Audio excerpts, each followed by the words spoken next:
Assalamualaikum warahmatullahi wabarakatuh. Perkenalkan, nama saya Jody Ferry Setiawan dengan nomor NIM 220509749092. Saya di sini akan melakukan review artikel dengan artikel yang berjudul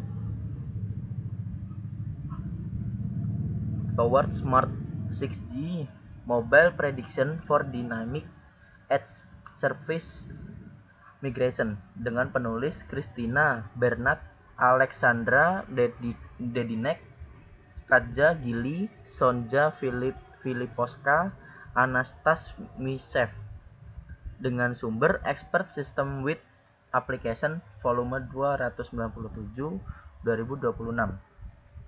Latar belakang. Yang pertama, perkembangan 5G membawa kecepatan tinggi, kapasitas besar, dan latensi rendah. Namun, kebutuhan layanan real-time seperti video, AR, kolaborasi instan menuntut komputasi lebih dekat ke pengguna. Multi-access edge computing (MEC). Tantangan utama di era 6G, mobilitas pengguna yang dinamis, misalnya kendaraan di kota pintar.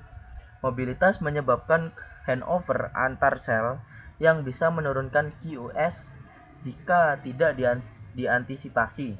Solusinya, prediksi mobilitas untuk mendukung migrasi layanan edge secara proaktif.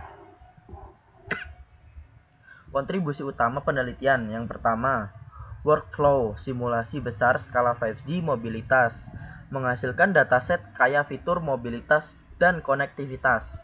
Yang kedua, model prediksi berbasis LSTM atau Long Short Term Memory memprediksi sel tujuan berikutnya dengan akurasi tinggi. Yang ketiga, respon cepat dan akurat dalam skenario mobilitas padat memungkinkan monitoring proaktif.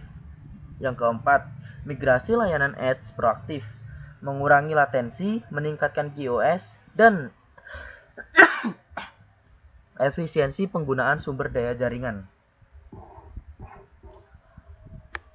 Pendekatan dan arsitektur. Yang pertama, data simulasi SUMO atau simulasi mobilitas kendaraan di kota.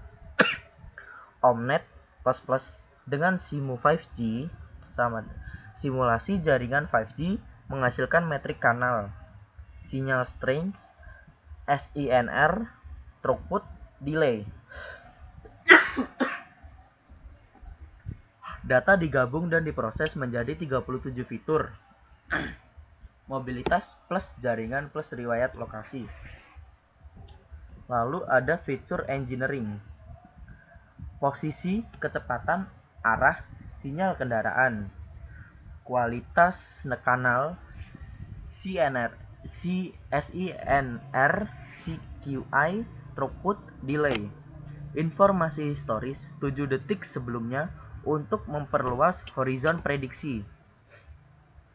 Model LSTM, multi-layer LSTM untuk menangkap dependensi temporal dibandingkan dengan model lain, GRU, MLP, ARIMA, LSTM lebih unggul dalam data sekuensial mobilitas. Horizon prediksi diperluas hingga beberapa handover ke depan, bukan hanya satu sel berikutnya. Validasi dan hasil. Dataset besar skala urban dengan ribuan pengguna lebih realistis dibanding studi sebelumnya. Model diuji pada berbagai kepadatan lalu lintas. Hasil, akurasi tinggi dalam memprediksi sel tujuan. Relation terhadap variasi traffic density. Memberikan horizon prediksi lebih panjang. Cukup waktu untuk migrasi layanan MEC hingga 7 detik. Kesimpulannya, artikel ini menunjukkan bahwa mobilitas prediction berbasis LSTM adalah kunci untuk Smart 6G. Dengan prediksi handover yang akurat, layanan edge dapat dimigrasikan secara proaktif, menjaga QoS dan latensi rendah. Pendekatan ini relevan untuk smart city dengan kendaraan terhubung, di mana mobilitas tinggi menuntut orkestrasi layanan yang cerdas. Penelitian ini membuka jalan bagi integrasi AI plus edge computing dalam jaringan generasi berikutnya. Sekian presentasi dari resume artikel yang pertama. Saya akan lanjutkan untuk artikel yang kedua. Resume artikel yang kedua dengan judul MCVAE, A New Multi-Conditional Approach for Scalable Emergency Ad Hoc Network Design and Node Localization Using Generative Variational Autoencoder. Penulis MAA Jabbar, AR Abbas, RF Ghani. Sumber International Journal of Engineering, Transaction C Aspect Volume 39 nomor 6 2026. Latar belakang. Dalam situasi bencana, infrastruktur komunikasi tradisional sering rusak atau tidak tersedia. Ad hoc network menjadi solusi penting karena dapat dibangun cepat, bersifat self-organizing, dan fleksibel. Tantangan utama, desain jaringan optimal dan lokasi node yang akurat dalam kondisi darurat. Pendekatan tradisional, konfigurasi statis, survei manual, memakan waktu dan kurang adaptif. Artikel ini memperkenalkan kondisional variational autoencoder MCVAE sebagai solusi generatif berbasis AI untuk jaringan ad hoc secara real time. Kontribusi utama penelitian. Yang pertama, MCVAE generatif mampu menghasilkan topologi jaringan ad hoc berdasarkan kondisi dinamis, luas area, jumlah node, label keberhasilan.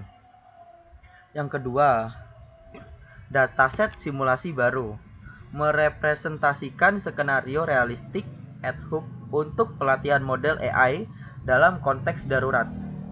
3. Solusi lokalisasi node mengurangi error dengan pendekatan generatif RMSI rendah, R kuadrat mendekati 1. Generalisasi tinggi mampu menghasilkan distribusi node untuk ukuran jaringan yang belum pernah dilatih. Yang kelima,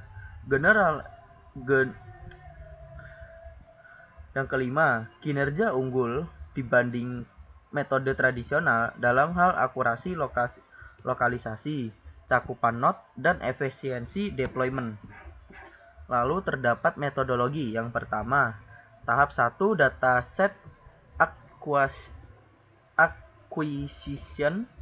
Dataset disimulasi dengan 8 fitur utama: luas area, jumlah node, radius cakupan, jarak antar node, densitas, dan yang lainnya. Label keberhasilan, sukses atau failure ditentukan melalui simulasi Omnet++ v6.1 point. Tahap 2, multi-conditional training. Model MCVAE dilatih dengan input multikondisi, misalnya ukuran area plus label keberhasilan. Arsitektur terdiri dari encoder, latent space, dan decoder dengan regularisasi dropout. Loss function, kombinasi reconstruction loss MSI dan KL divergence. Tahap 3, evaluasi. Hasil generasi diuji dengan metrik RMSI, NRMSI, dan R kuadrat. Performa jaringan diuji dengan throughput, delay, dan konsumsi energi. Validasi menunjukkan model dapat menghasilkan node layout efisien bahkan untuk area baru. Untuk hasil eksperimen, dataset 1105 sampel dengan variasi ukuran area 100 sampai 500 meter kuadrat dan jumlah node 10 sampai 300. Model MCVAE menunjukkan RMSI sangat rendah, 0,125 untuk area 450 meter kuadrat dengan 285 knot. R kuadrat skor hampir sempurna 0,9999. Distribusi knot efisien, cakupan luas, dan error lokalisasi minimal.